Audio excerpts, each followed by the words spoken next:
Comenzamos con las bellas damas, la doctora María Guadalupe Parra y la doctora Ana Elena Ancona, con la cual comparto muchas cosas, entre ellos el sufrimiento de ser amigo del doctor Alcocer, que ya es bastante, ¿no? También están menos guapos pero simpáticos los doctores Octavio Beltrán y Humberto Álvarez López. Muchas gracias. Entonces, vamos a comenzar con un formato diferente. Estaba hecho para hacerlo con Digibot para que la audiencia participara, pero entonces ahora lo haremos exclusivamente con los panelistas. Las preguntas, algunas tienen una sola respuesta correcta, a veces dos, a veces es cosa de criterio. Entonces, que no estamos investigando la sapiencia de nadie, sino simplemente poniendo en el tapete puntos oscuros o debatibles que con la discusión de ellos, y si ustedes tienen la participación de la audiencia, podamos todos desentrañar algo parecido a la verdad. Bueno, vamos a comenzar con la primera pregunta, que es, ¿qué es la insuficiencia cardíaca? Pues vamos a definirla particularmente en un auditorio amplio como este, donde veo muchas gentes jóvenes, y entonces habría que empezar a definir los términos. ¿Qué es la insuficiencia cardíaca, mis queridos panelistas? Y hay 4 respuestas. Es la incapacidad del corazón para generar un flujo que satisfaga las necesidades de los tejidos. Es la condición en donde se acumula el líquido intersticial y se origina edema periférico. Es un síndrome caracterizado por dilatación cardíaca y congestión pulmonar. Es un estado en el que el corazón bombea una cantidad de sangre insuficiente para el metabolismo periférico, con aumento de la presión de una o ambas aurículas. ¿Quién quiere contestar, Lupita? ¿O el doctor Ancona? ¿Ah, sí?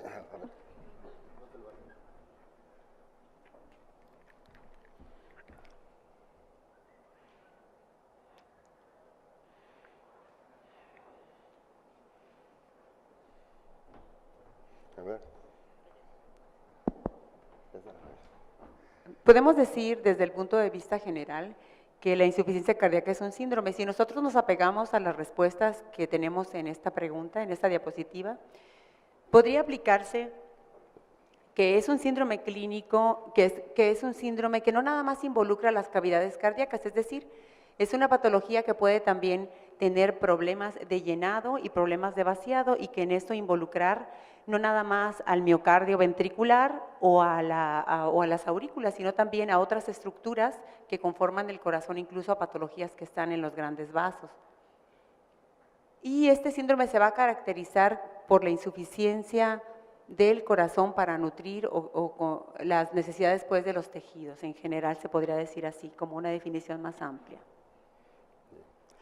¿Qué te parece, doctor Ancona, esta calificación pragmática de los europeos, que me parece muy por abajo de la inteligencia que caracteriza a sus amigos, ¿no? Fueron por, a ver, ¿qué es una liebre? Pues una liebre es un animal con orejas, ¿no? Pues, como que les faltó ahondar en la hondura del proceso fisiopatológico y clínico. ¿Qué opinas de esta clasificación? Que obviamente es inatacable en lo práctico, ¿no es cierto? Pero ¿te gustaría enseñar esa definición a nuestros alumnos? Bueno, realmente al hablar ellos hablan de un síndrome, pero también ya hacen la diferenciación entre 2 condiciones importantes. Uno, lo que es la función ventricular, directamente, que hablan de función ventricular preservada y de función ventricular reducida. Y agrega también que pues, las causas pueden ser de múltiples orígenes, que pueden estar dados por el pericardio, por daño a nivel de miocardio, y que pues realmente conlleva a una entidad clínica pues global prácticamente. Muy bien. Octavio, en la definición del duopolio American Heart Journal, American College of Cardiology, está claramente una de las razones que aquí en México motivó debates falsos, porque obviamente ya está rebasado por la vida. Si debe llamarse insuficiencia cardíaca solo a la falla sistólica o también involucrar a la diastólica. Y en la definición está, como bien resaltó Lupita, la incapacidad de expulsar o de llenarse, que es justamente la característica hemodinámica de la falla sistólica o la falla diastólica. ¿Tienes algún comentario al respecto? ¿Crees que la insuficiencia cardíaca solo debe ser referida a la falla sistólica? No, definitivamente no. Creo que acertadamente tenemos que evaluar mucho antes de que lleguemos a una falla sistólica, creo que tenemos que pasar por una falla diastólica. Evidentemente es más expresiva una falla sistólica porque vemos un evento catastrófico, un evento isquémico. Pero yo creo que si nosotros, y ahí sí quiero dejar un mensaje, evaluamos al paciente mucho antes, porque estamos nosotros acostumbrados a elaborar una historia clínica y a recibir el paciente con síntomas, nosotros podemos detectar pacientes mucho antes que lleguen a los síntomas, sí, que ya están iniciando con un grado de insuficiencia cardíaca, y ahí podemos nosotros actuar de manera preventiva para evitar un evento clínico de insuficiencia cardíaca. A lo que voy es a identificar pacientes con disfunción diastólica. Para mí me parece muy importante identificar pacientes con disfunción diastólica. Ahora, ¿cuál sería el screening más adecuado? Eso vamos más adelante luego. Okay, Lupita, ¿querías agregar algo? Y luego vas. Yo quería agregar al respecto de la clasificación, pues, que del American Heart, que nos dice que está en estadio 1 aquel paciente que está en riesgo, ¿no? Que sin ser un síndrome de insuficiencia cardíaca, porque no lo es en ese momento, se está catalogando aquel paciente que tiene factores de riesgo para el desarrollo, que es la vía común, pues, la última parte de muchas, donde confluyen muchas enfermedades, como la diabetes y la hipertensión, aquellos pacientes que ya son diabéticos e hipertensos, que por lo tanto se catalogan en el estadio 1. Porque como ustedes conocen y saben, hay una situación en la cual los dos tipos de insuficiencia cardíaca van a compartir un punto en el cual exista un paciente que tenga disfunción diastólica y que ya comience a tener algo de disfunción sistólica también. Muchas enfermedades van a terminar en disfunción diastólica y probablemente las obviemos porque no tienen una apariencia tan sintomática y más que sintomática, tantos signos como tienen y los conocemos que son patognomónicos de insuficiencia cardíaca sistólica, ¿no? Por deterioro de función sistólica. Sí. Un breve comentario sobre eso. Las guías refieren a la etapa A como al paciente con factores de riesgo, ya como una etapa A de insuficiencia cardíaca. Entonces, nosotros, si tomamos en cuenta esas guías, vamos a tener un gran porcentaje de pacientes con insuficiencia cardíaca. A ver, en el estadio A están los estadio pacientes que tienen factores de riesgo capaces de producir enfermedad cardíaca, exacto, la que sea, hipertensión, diabetes, lipidemia, etc. La fase B. Bien, hablando de eso de los estadios del American Heart, yo creo que los pacientes en estadio A no están en insuficiencia cardíaca, efectivamente son como parte de un continuo cardiovascular muy parecido a aquel de DEXO que conocemos, donde solamente lo que implica y lo que nos dice es que están en riesgo o es el semillero de los pacientes que van a desarrollar insuficiencia cardíaca después, y que si queremos evitar que los pacientes desarrollen el síndrome clínico de insuficiencia cardíaca, deberíamos tratar adecuadamente esos factores de riesgo desde el estadio A. Humberta, pero ahí en la fase B están los pacientes que tienen ya daño estructural y funcional, pero no tienen síntomas. ¿Tú crees que esto es únicamente falla diastólica o puede haber disfunción asintomática sistólica y disfunción asintomática diastólica como precursores, preludio del cuadro completo de insuficiencia cardíaca? ¿Qué piensas al respecto?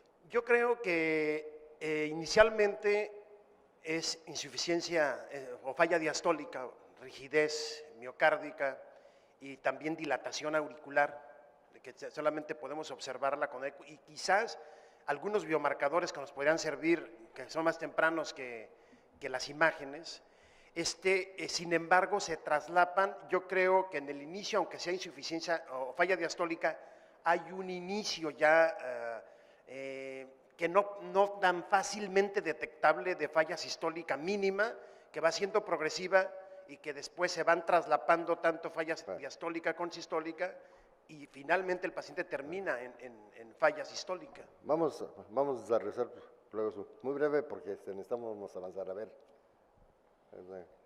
15 segundos. Bien breve. Algo muy importante. Yo creo que al hablar de un factor de riesgo como es la hipertensión arterial y el diagnóstico oportuno sobre el órgano diana, es importantísimo. Tenemos marcadores inevitables, hipertrofia ventricular izquierda en el electrocardiograma, tenemos presión de pulso muy amplia en estas pacientes, tenemos el sexo, la obesidad, que nos van llevando a que son pacientes que tienen disfunción diastólica. Ok, bueno, vamos a desarrollar luego eso y sigamos. Únicamente recordando pues que el síndrome, sea sistólico o diastólico, se caracteriza por una disminución real, relativa o total del gasto cardíaco. Puede ser de gasto alto, pero aún así sea incapaz de satisfacer las demandas periféricas, asociada siempre, para diferenciarlo de los estados hipodinámicos, de aumento de la presión en la aurícula atrás de la cavidad ventricular fallante. ¿Están ustedes de acuerdo? Y asociado además a una reacción neurohumoral característica, aunque no patognomónica. Ok. Vamos a ver a la pregunta 2. ¿Es la insuficiencia cardíaca más frecuente en hombres que en mujeres? Es más frecuente en hombres, más frecuente en mujeres, es igual de frecuente en ambos géneros, es más frecuente en mujeres jóvenes que en hombres coetáneos y menos frecuente en ancianos que en ancianas. Lupita. Contrario a lo que yo quisiera decir, no. Es más frecuente en hombres, Como ustedes pueden ver, aquí tenemos estudios epidemiológicos como el Framingham, un estudio tan importante que nos dio mucha luz al respecto de enfermedad cardiovascular, y vemos cómo conforme están agrupados los pacientes en décadas va incrementándose también la presencia de insuficiencia cardíaca. Brevemente, sí, Octavio. En un estudio de la doctora Piña, ella demuestra o dice que en Estados Unidos existen 5.3 millones de personas que padecen insuficiencia cardíaca, de los cuales casi el 50% son mujeres. Casi. Serán los últimos datos, porque hasta ahora, Humberto. Totalmente de acuerdo en que es más frecuente en hombres, pero la diferencia no me parece muy significativa para no quedarnos como con un concepto así que podría ser erróneo, pero efectivamente sí es más frecuente en hombres, como lo demuestran esos estudios.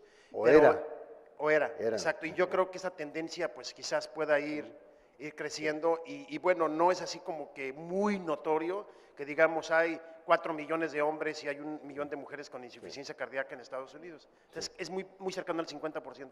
A ver. Y Estos hombres tuyos ahora hablan más que las mujeres, ¿no? ¿Por qué? Porque acuerden ustedes que antes la inclusión de los estudios, pues a lo mejor no solicitaba que el paciente se le hiciera un ecocardiograma. Entonces se obviaba un poquito la función diastólica como parte de la insuficiencia cardíaca. Entonces probablemente se excluyeron muchas mujeres porque como ustedes van a ver en el desarrollo del simposio, del foro, la disfunción diastólica como causa de insuficiencia cardíaca es mayor en las mujeres. Tal vez esa sea la diferencia que tenemos en los estudios previos. ¿Crees que esa es la diferencia? Eso se debe a que ha habido más detección, se ha detectado más enfermedad cardíaca en la mujer. Sí. Entonces, por eso es que la brecha entre el hombre y la mujer se ha hecho estrecha.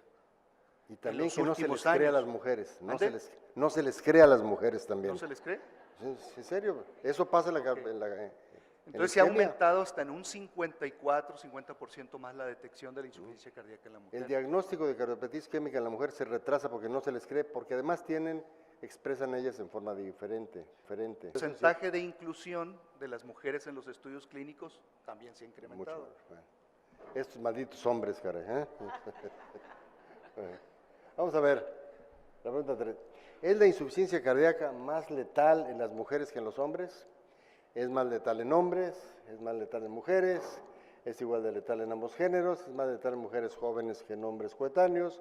Y menos letal en ancianas que en ancianos. A ver, Humberto, déjenlos hablar también a los hombres, por Dios. ¿Ya desde aquí ya ve, doctor? Bien, los estudios demuestran que la insuficiencia cardíaca es más letal en hombres que en mujeres.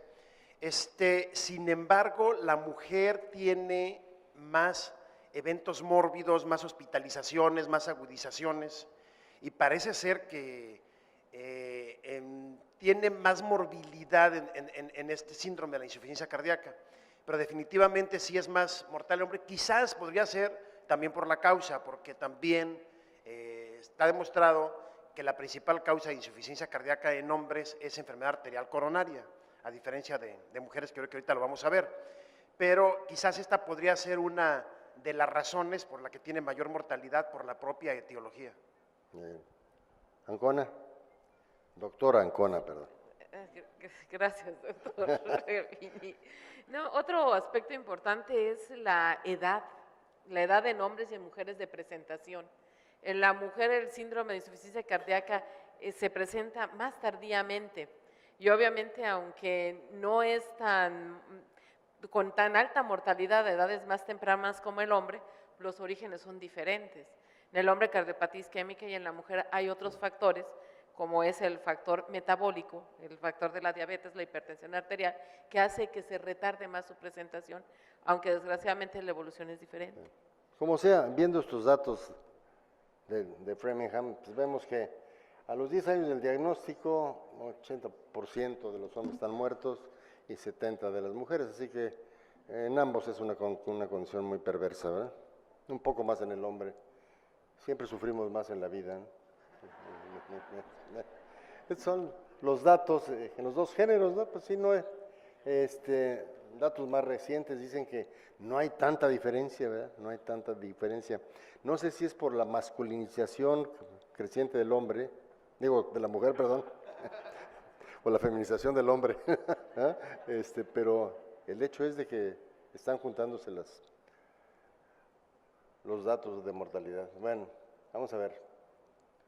Estos son los predictores independientes a 18 meses de la insuficiencia cardíaca. ¿Quieres comentarlo? ¿Alguien tiene acceso ahí? A ver, ¿cuáles son los predictores más importantes cuando tenemos un paciente con insuficiencia cardíaca? Es decir, este rasgo está asociado a una elevada mortalidad.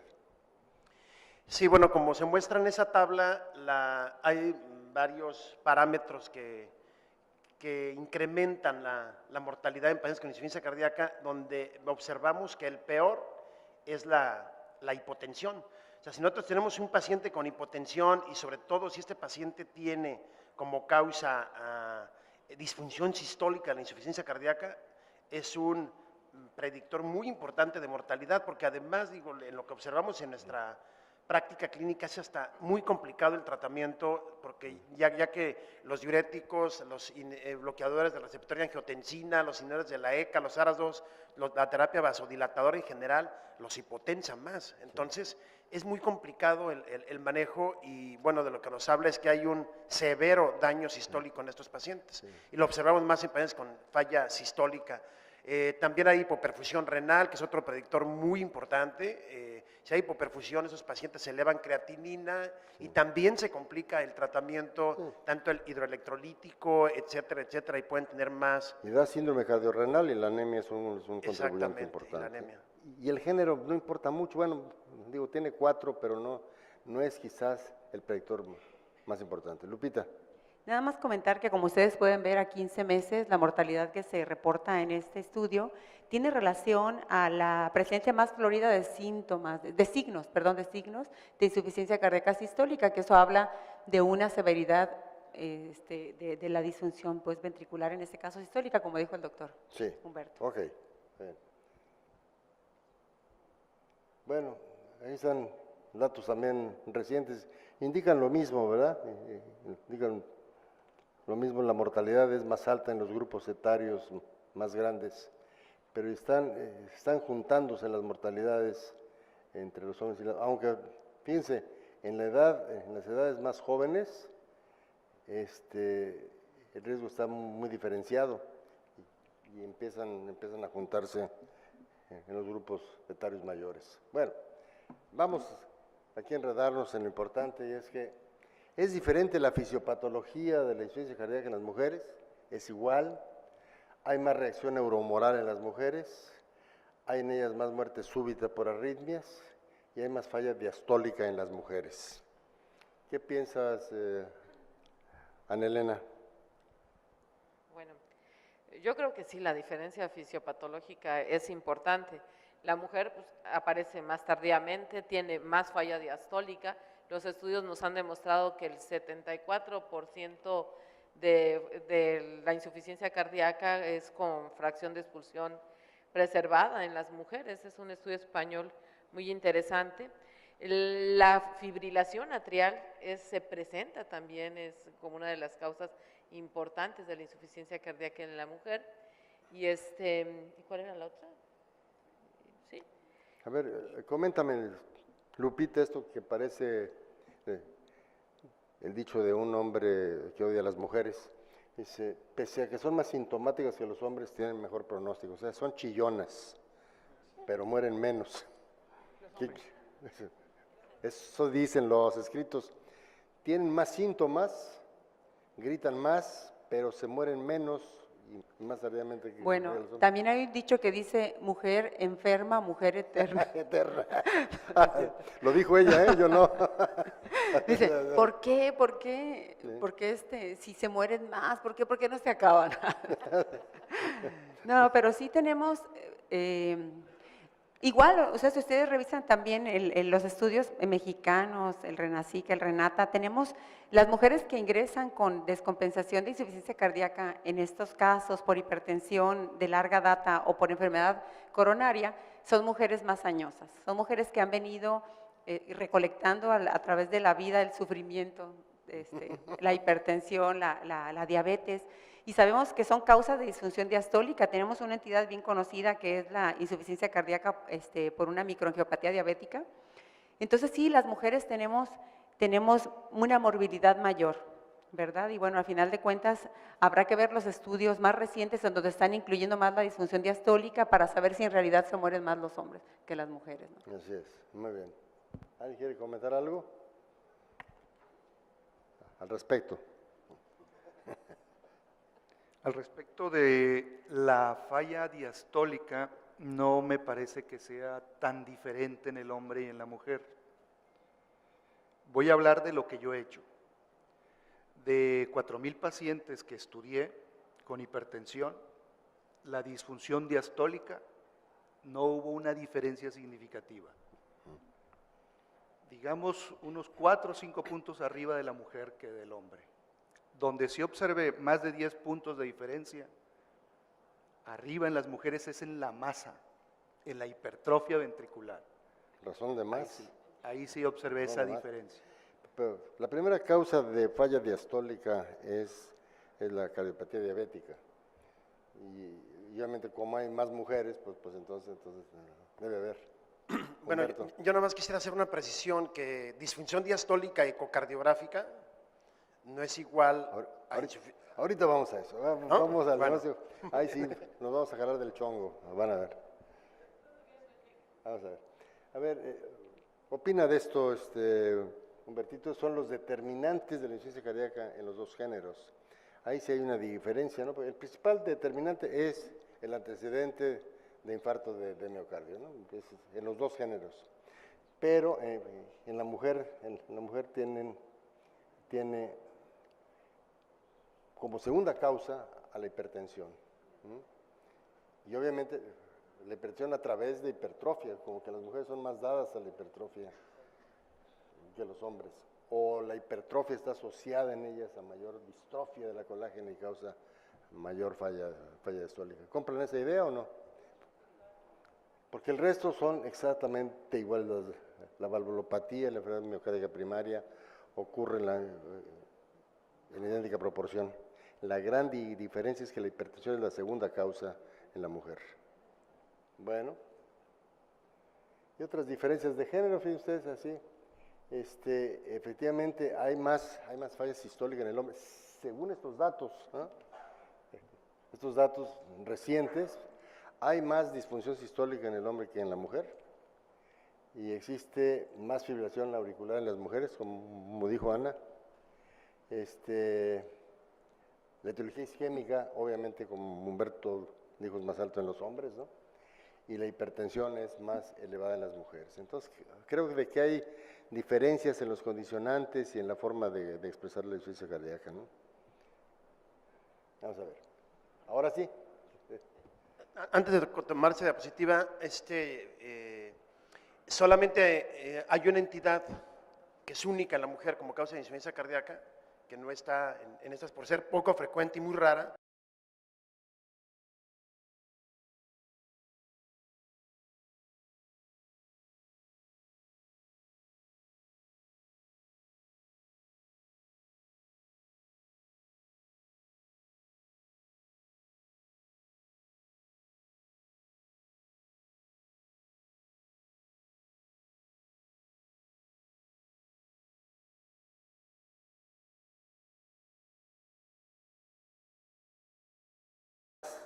A los médicos no cardiólogos o alejados de la cardiología, entender estas sutilezas entre falla sistólica y diastólica.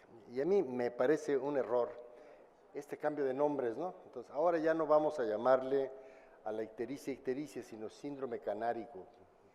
¿Por qué? Pues no sé, pero suena más bonito, ¿no? Entonces, falla sistólica, todo el mundo entiende que es una falla de la expulsión. Y falla diastólica, todo el mundo entiende que es una falla en la relajación, en el llenado. ¿Por qué llamarla falla cardíaca con función sistólica preservada? Es enredar las cosas, ¿no? Pero como los gringos dicen eso, nosotros, entre ellos, tu maestro Alcocer sigue ahí como cipayo, ¿no? Como sicario de los gringos, ¿no? Bueno, entonces, fíjense ustedes, ¿qué es la falla diastólica? Es un tipo de insuficiencia cardíaca poco sintomático. Es un tipo de insuficiencia cardíaca con función sistólica preservada.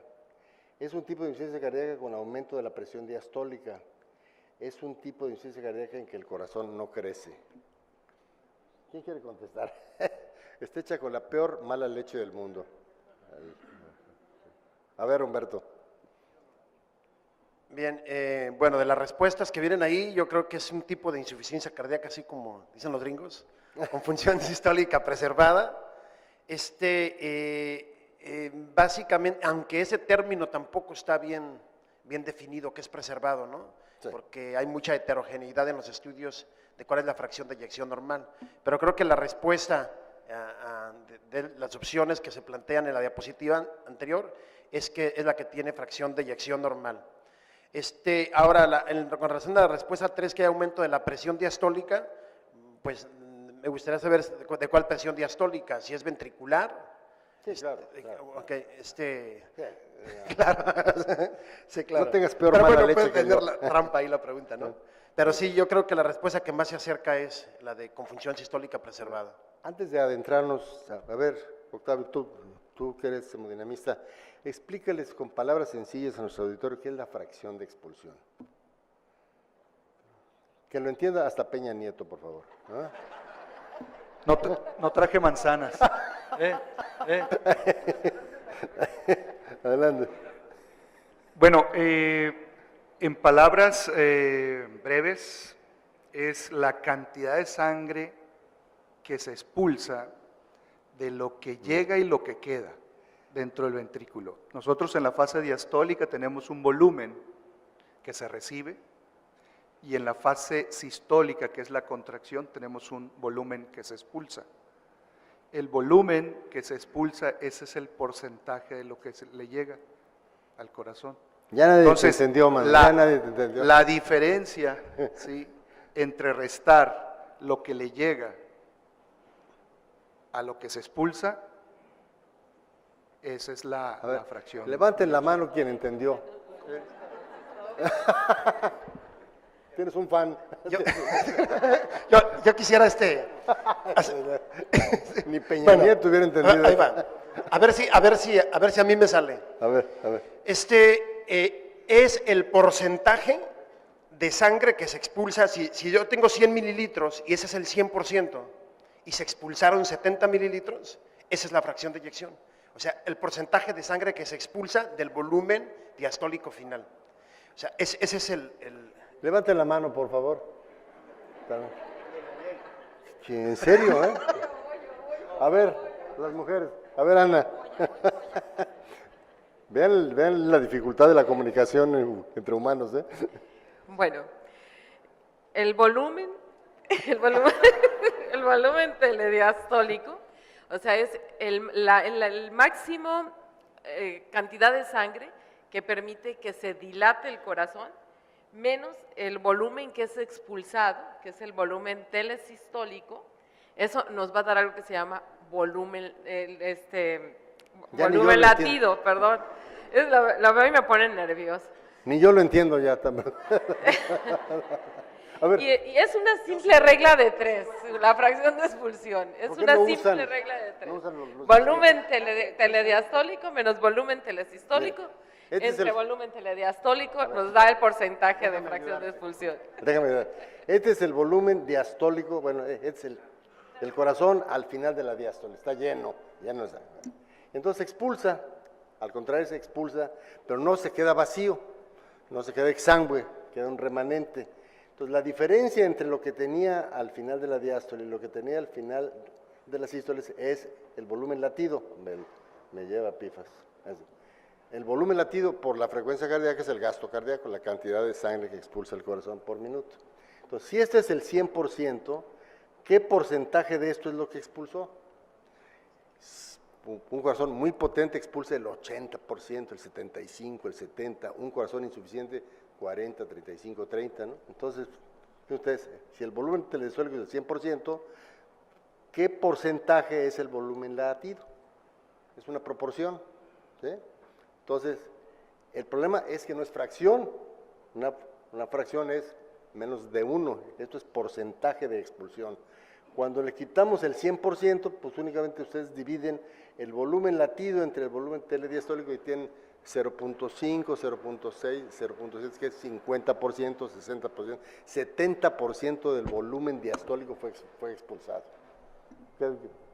Quedó. A ver, ¿quién entendió? Y cuidado, digan que no. Bueno. Levanta la mano los que le entendieron. A ver, ¿entendieron algo o no? Tampoco, bueno, también es la audiencia, ¿eh? Miren, niños Peña, a ver. Bueno, esta fracción de expulsión es muy importante porque así, gruesamente, mientras más alto sea, significa que el corazón expulsa más. Y mientras más bajo sea el número, que expulsa menos. ¿Eh? Entonces, eso hace la diferencia en las insuficiencias cardíacas. Esto es lo normal, es 57% más menos 7, ¿no? Y estos son la limítrofe, la disfunción ligera, la moderada y la severa. Hasta los cirujanos cardíacos saben que con un enfermo con esto ya está pelas, no hay nada que hacer, va a morirse, hágasele lo que se le haga, ¿no? Excepto el trasplante cardíaco. Entonces, a ver, ahora sí, Lupita, ayúdanos, explicando las dos tipos de falla, la falla sistólica y la falla diastólica. Sí, a ver si no. A ver si le atino, ¿no es cierto? Bueno, lo normal es lo que ya explicó el doctor, que son los dos dibujos que están arriba, en donde tenemos un corazón de un tamaño normal y que la relación esta de la proporción de la sangre expulsada, pues es la normal. Como decimos, es un porcentaje que va arriba del 57%. En el paciente que tiene falla sistólica es un corazón que se ha puesto grande por la remodelación de la enfermedad que le ocasionó el problema de la falla cardíaca y que por más que se contraiga nunca va a poder expulsar la cantidad normal de lo que conocemos como fracción de expulsión. Y la falla diastólica, partimos de un corazón que aunque las proporciones de la sangre que expulsa son normales o incluso más altas, estamos partiendo de un volumen latido más bajo porque tenemos un corazón disminuido en su capacidad de relajación. Entonces partimos de una relativa normalidad en una fracción de expulsión. Claro. Debe estar claro ahora que la falla sistólica, cuando el corazón no expulsa, el remanente aumenta, el corazón crece, se agranda y tiene una fracción de expulsión disminuida. Corazón grande en sus cavidades y fracción de expulsión disminuida, falla sistólica. En la diastólica el defecto es el llenado, entonces al no llenarse bien no hay un gran volumen, pero expulsa bien el contenido, que entonces tiene una fracción normal, pero cavidades chicas y un gasto en los dos casos disminuido, este por falta de expulsión y este por falta de llenado. Así es de sencillo. ¿Por qué tanto brinco si está tan parejo el piso? ¿Verdad? Yo digo. Ok. El problema está en que cómo vamos a definir a la falla diastólica.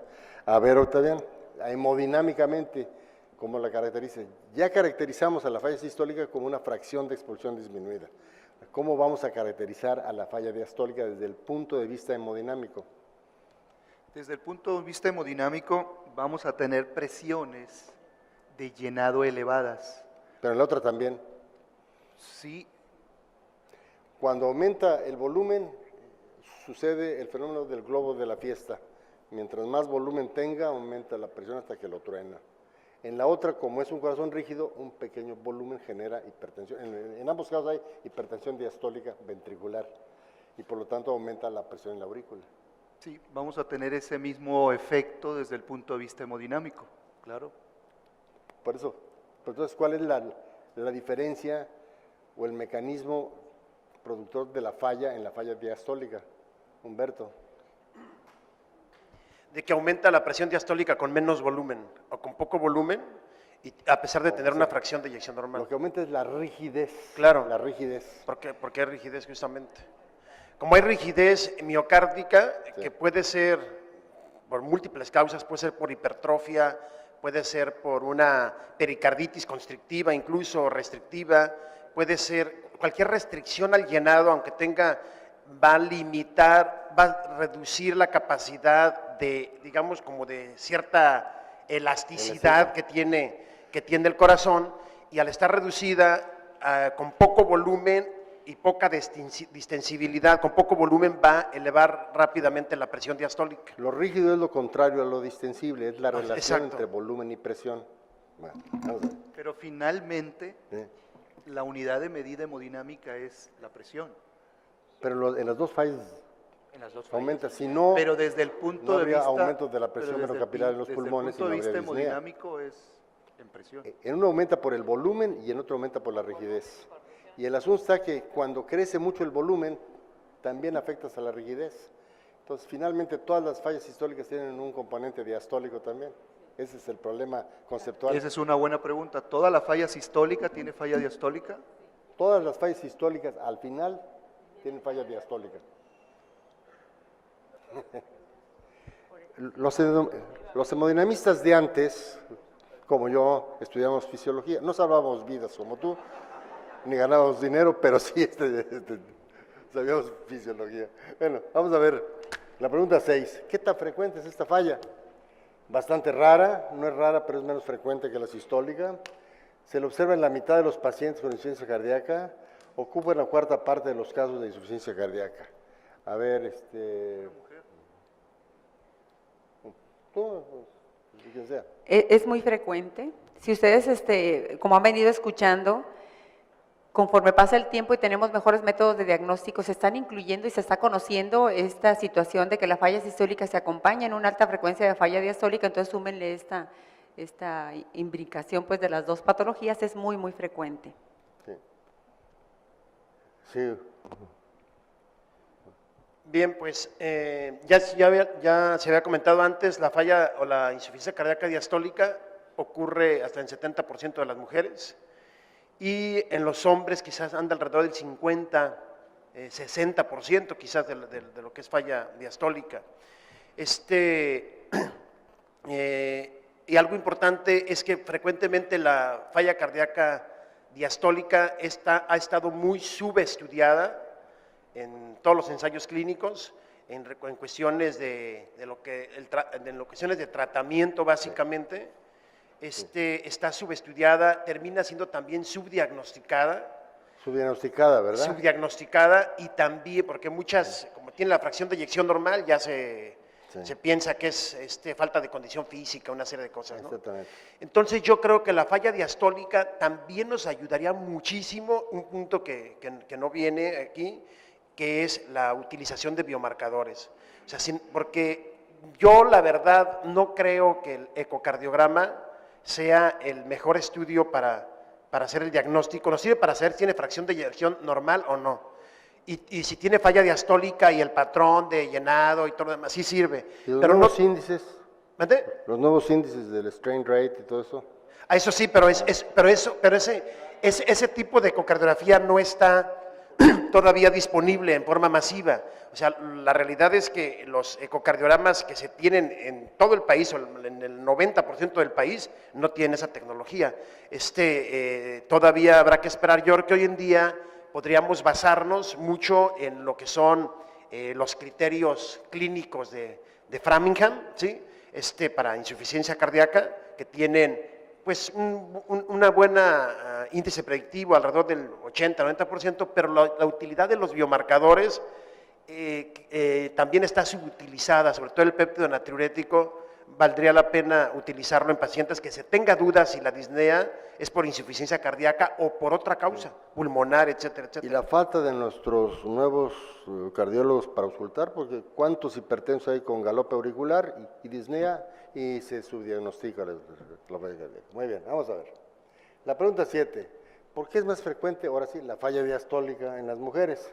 Porque en ellas la insuficiencia cardíaca comienza a edades más avanzadas, porque la hipertensión y la diabetes son una causa frecuente de falla diastólica, por razones genéticas, porque no tiene relación con la cardiopatía isquémica, que es más frecuente en hombres. ¿Quién quiere contestar? ¿Octaviano? Bueno, yo creo que ya lo comentamos. O sea, en la mujer la presentación es a edades más tardías. Obviamente tiene una evolución tórpida en ellos.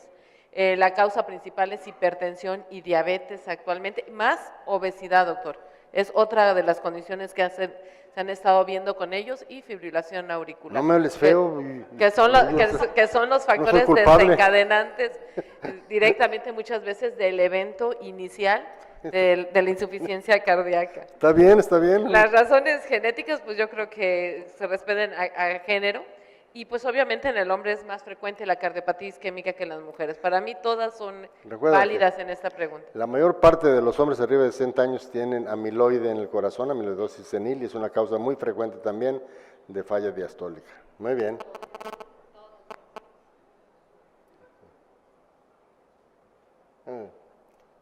Fíjense estos datos, donde pues obviamente que con diabetes las mujeres tienen mucho más insuficiencia cardíaca, y esto es el tipo asociado a la diabetes no complicada todavía de cardiopatía isquémica e infarto de miocardio es la cardiopatía diabética, que no la manejamos bien, no la detectamos bien, no hacemos los suficientes ecos, ¿no? Y no hay tratamiento para ella sin notorio, y puede ser agravada por muchos de los fármacos antidiabéticos que hay, ¿no? Entonces, a ver, ahora sí, clínicos, ¿cómo se diferencia en la clínica la falla diastólica de la sistólica? Los que tienen falla diastólica no tienen reacción neurohumoral y por ende no presentan ni taquicardia ni edema. Los que tienen falla diastólica tienen grande el corazón. Los que tienen falla sistólica tienen galope ventricular. Los signos de congestión venosa sistémicas están realmente ausentes en la falla diastólica. ¿Qué piensas, Lupita? ¿Hay forma de diferenciar en la clínica? Sí, sí hay forma, claro que sí.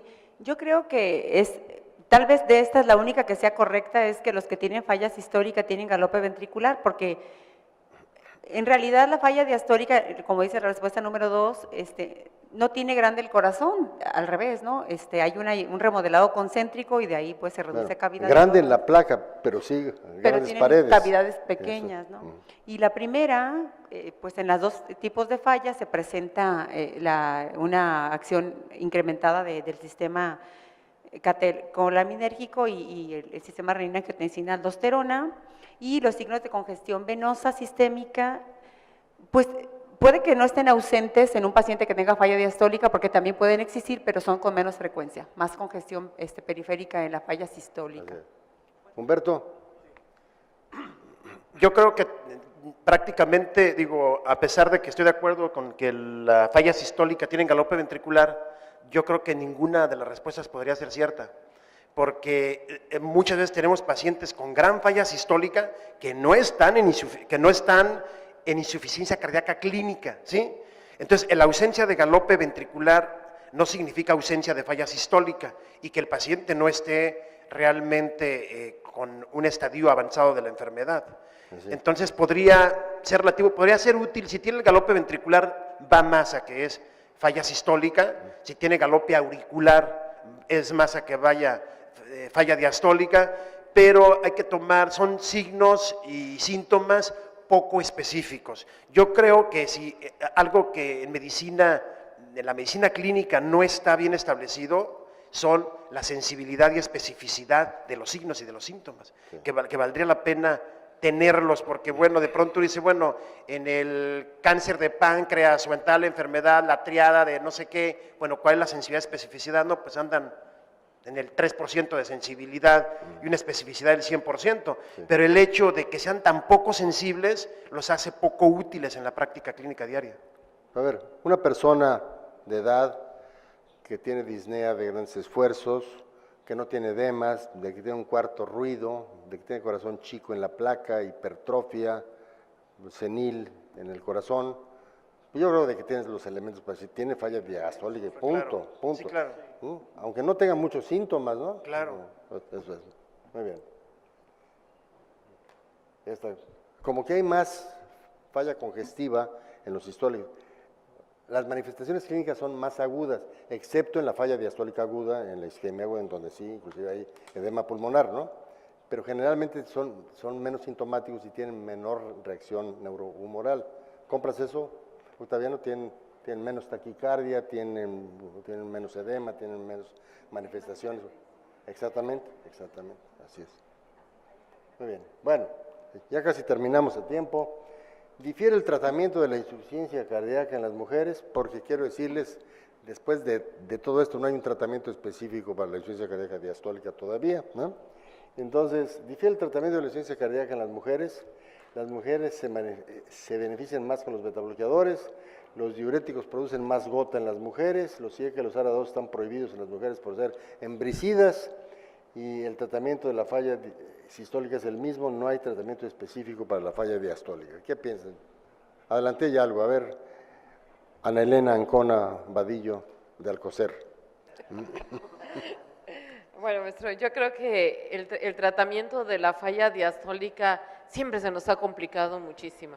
Hablar del tratamiento de falla sistólica, pues tenemos toda la gama de la terapéutica cardiovascular, prácticamente desde los diuréticos, dependiendo de ellos, pero las mujeres sí se benefician con los betabloqueadores, eso lo demostró el estudio CIVI. Luego, los diuréticos, pues realmente gota como tal o hiperuricemia es más frecuente en el hombre, definitivamente. Los YECAS y los ARA, pues si los toleran y tienen hipertensión arterial, están indicados. Habitualmente, pues ya no tenemos el riesgo teratógeno más que en la mujer joven.